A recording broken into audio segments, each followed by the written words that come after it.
Hi guys! Good morning! Welcome back to our channel. Muli pong nagbabalik ang inyong kaibigan na marami na pong napagdaanan. Kaya pag nagbigay po ng payo, siguradong pangmalakasan. It's me, your one and only, Payong Kaibigan. On today's video, simplihan lamang po natin ang paliwanag or ang pagbibigay po ng paglilinaw, clarifications tungkol po doon sa naging desisyon ng Kaharian ng Saudi Arabia na pahintulutan na nga po ang mga expat. So when we say expat, kasama na po tayo doon, yung mga overseas Filipino workers na makalabas po ng bansa ng Saudi Arabia. At the same time, makapasok po ng Saudi Arabia. Okay?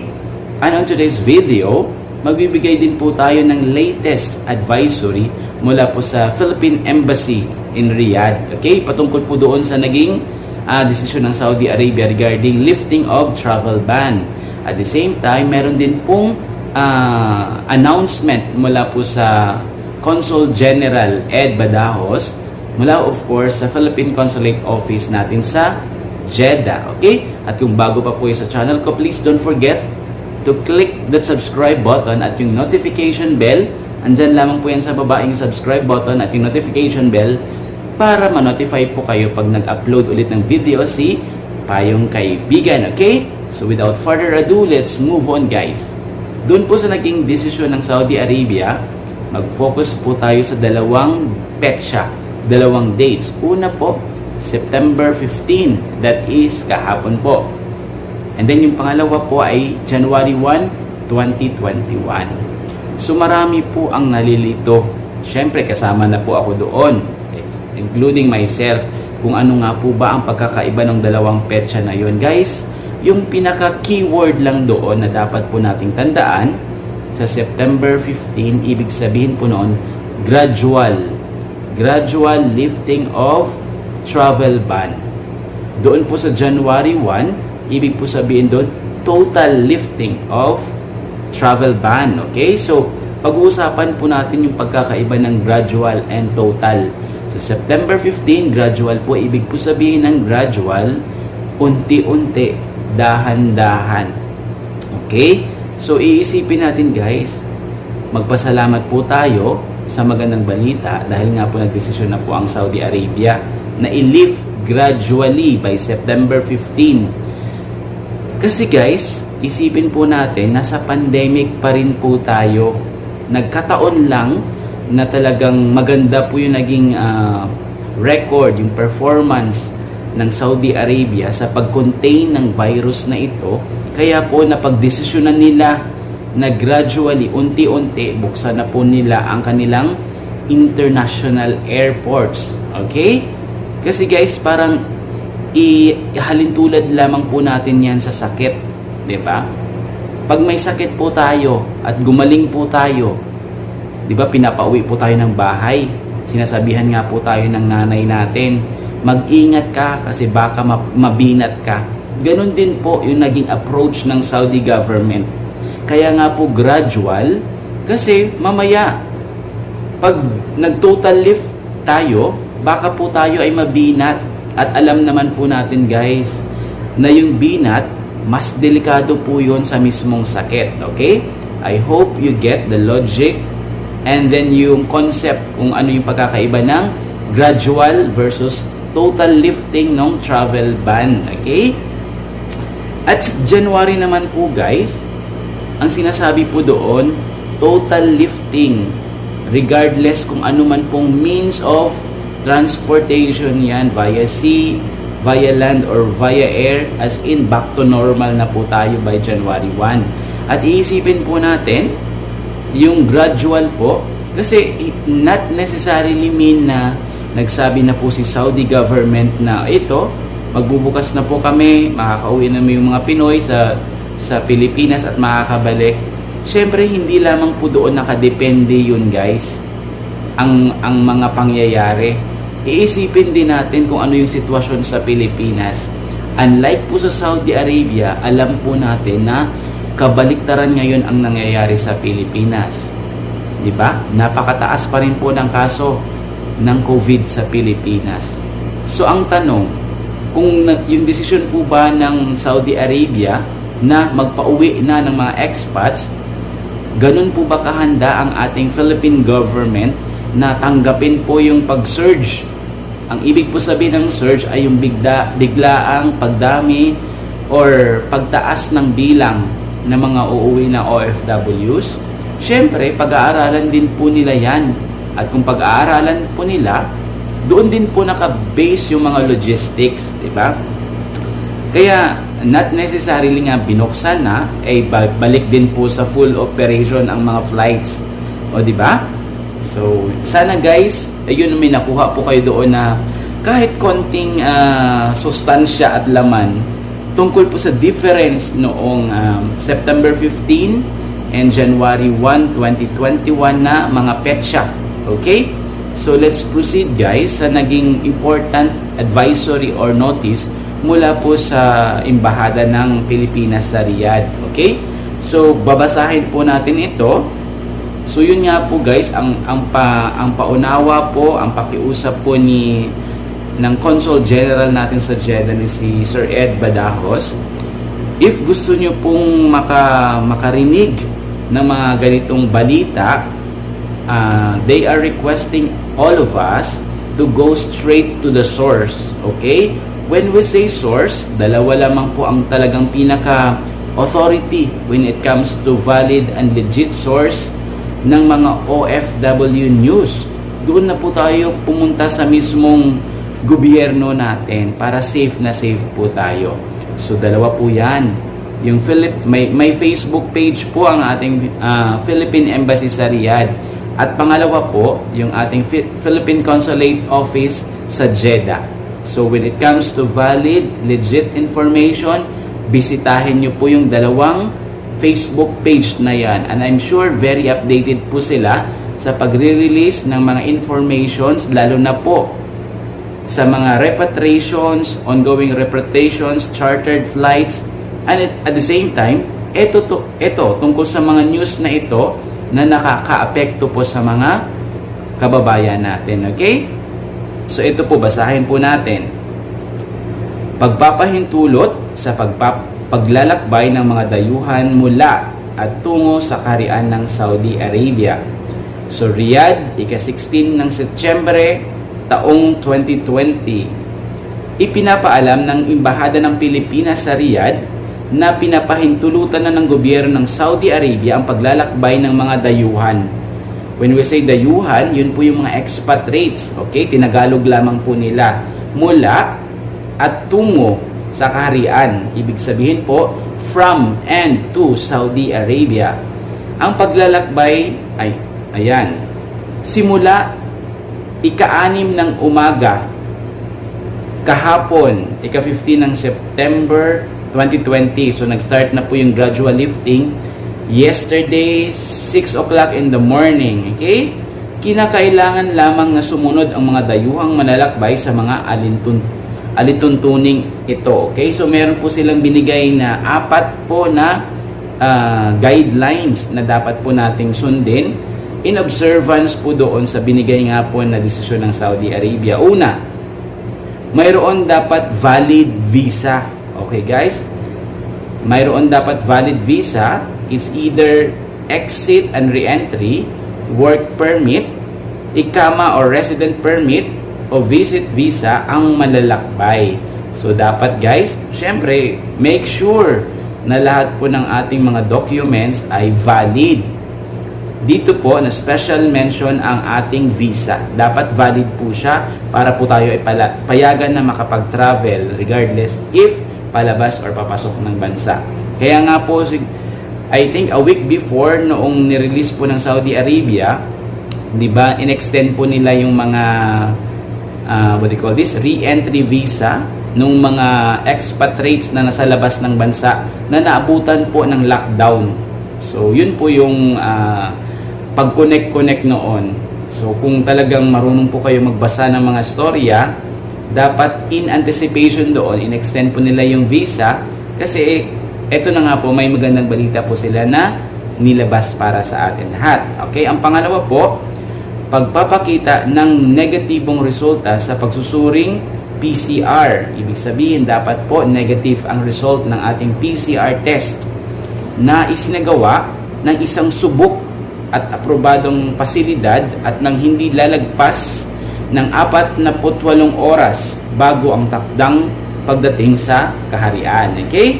So pangatlo, actually ito pong second point, marami din pong naguguluhan dito sa mga 48 hours na validity period noong iyong PCR tests.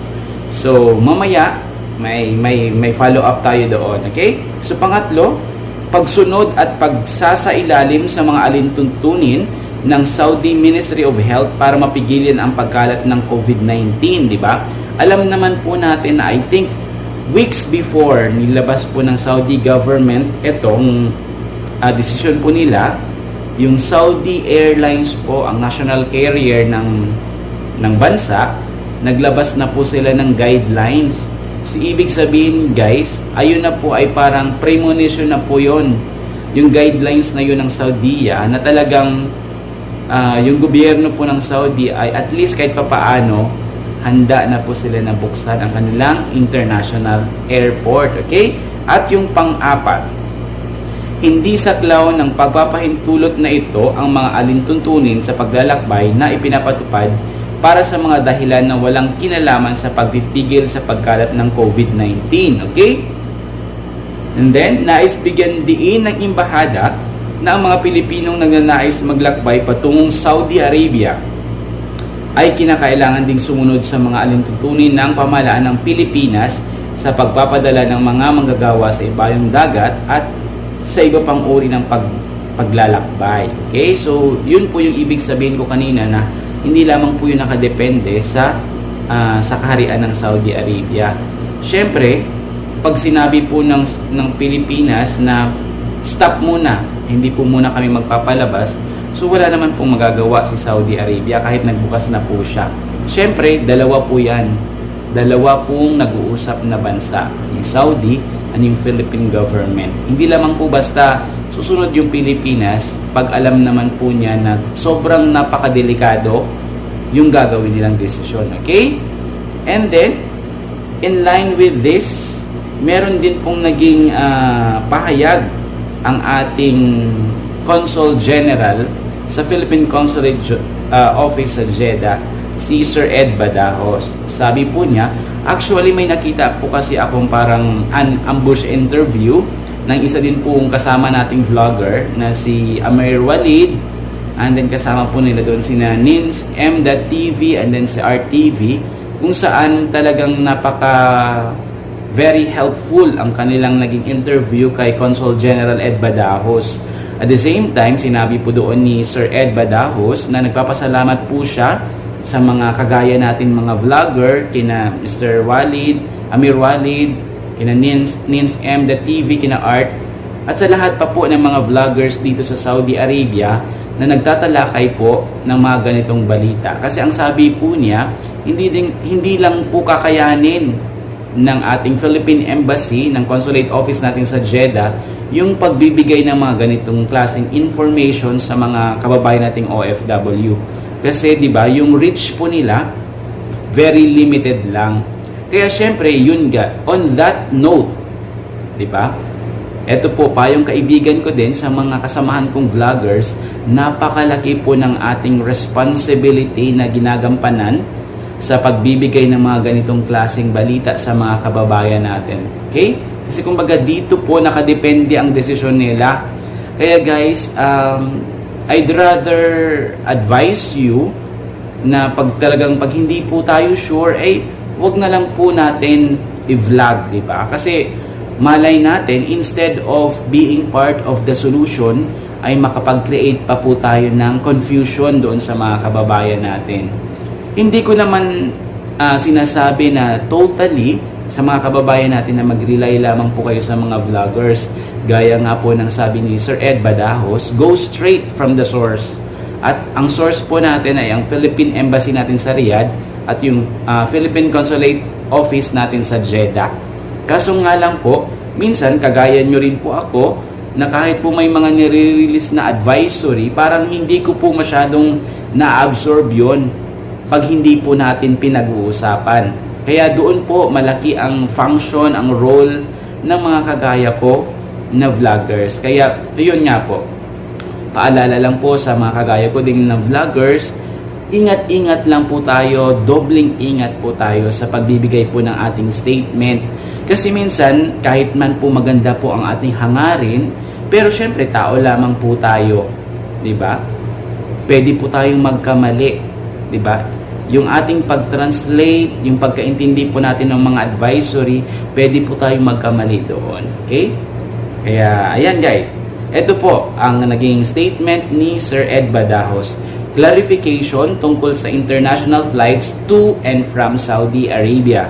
Sabi po niya, ayon sa isang circular na ipinalabas ng Saudi Authority of Civil Aviation or yung GACA, kahapon po, ika-15 ng Setyembre, ang mga airlines, hindi lamang Saudiya, okay? Uulitin po natin, ang mga airlines, hindi lamang po Saudi Airlines, ay pinapayagan ng magsakay ng mga non-Saudi citizens.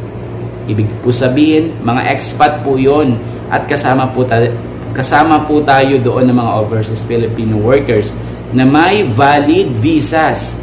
Yun nga po, ulitin natin, exit at re-entry, work permit, ikama residence permit, or visit visa patungo sa, ibig sabihin, to at paalis ng from, to and from Saudi Arabia, subject to the following conditions. Hindi pasasakayin ang mga pasahero kung wala silang maipakitang negative PCR tests results conducted by a verified laboratory. Yun po yung number 1 condition. Okay? So take note, sabi po doon ni Sir Ed Badajos, magpapalabas tayo ng ibang advisory later kung ano ang ibig sabihin ng verified laboratory. And done dapat yung PCR test na yun guys, it should be done not more than 48 hours before arriving in the kingdom. So ito pa yung nagkikreate ngayon ng medyo kalituhan, kaguluhan. Diba? Paano nga po? So dapat po yung pagpunta nyo sa mga PCR testing facility, dapat po marunong po tayong mag-schedule. Baka mamaya mag-expire na po yung PCR test natin at hindi rin po tayo i-allow na makapag-board. So napaka-importante po, tingnan po natin yung mga cut-off dates. Ano po yung pagbabasihan ba na na petsa? Yung date ba na ni-release yung PCR test or yung date na ni-release or yung date na nagpa-test po kayo. So sabi nga po ni Sir Ed Badajos, they will be issuing a separate advisory regarding this particular item, yung mga verified na yung verified laboratory tests. Okay? At ang pangalawa, ang mga pasahero ay susunod sa iba pang mga alintuntunin ng Saudi Ministry of Health na may kinalaman sa pagsugpo ng COVID-19. So parang in short, lahat po tayo, kung gusto po natin makabalik dito sa Saudi Arabia, we should comply doon sa mga health requirements, mga safety protocols na pinapatupad ng Saudi Arabia. Kasama na po doon yung pag-download po ng mga applications na binanggit po sa guidelines. Dalawa po yung applications na yun na dapat yung i-download. Yung form, yung declaration form na kailangan po nating fill upan, di ba? At the same time, yung mga quarantine procedures na kailangan nating gawin pag dumating na po tayo dito sa Saudi Arabia. So guys, that's all for now. I hope na tayo po ay nakabigbigay ng konting dagdag information, or hopefully nagkaroon po tayo ng paglilinaw sa mga doubts, mga haka-haka, sa mga gray areas dyan sa ating mga kababayan. Okay? And once again, ako po ay nagsasabi sa inyo na kung bago pa po sa channel ko, please don't forget to click the subscribe button at yung notification bell para updated po kayo sa mga upcoming videos ni Payong Kaibigan. Marami pong salamat, stay safe, and God bless.